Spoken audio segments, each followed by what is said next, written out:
در سرزمین کوها و قصه ها صدای برخاست که درد، امید و عشق مردم را روایت میکرد. این صدای داوود سرخوش است. داوود سرخوش در خانواده هنردوست به دنیا آمد. از کودکی به موسیقی علاقه داشت و دنبوره ساز محلی نقش مهمی در زندگی او پیدا کرد. او با شعرهای مردمی و اجتماعی شناخته شد. ترانه‌هایش درباره رنج مردم، مهاجرت، عشق و امید بود. سالهای مهاجرت صدای او را جهانی تر کرد.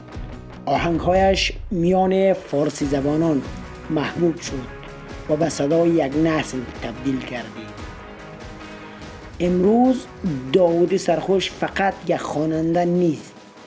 او روایتگر تاریخ و احساسات مردمش است.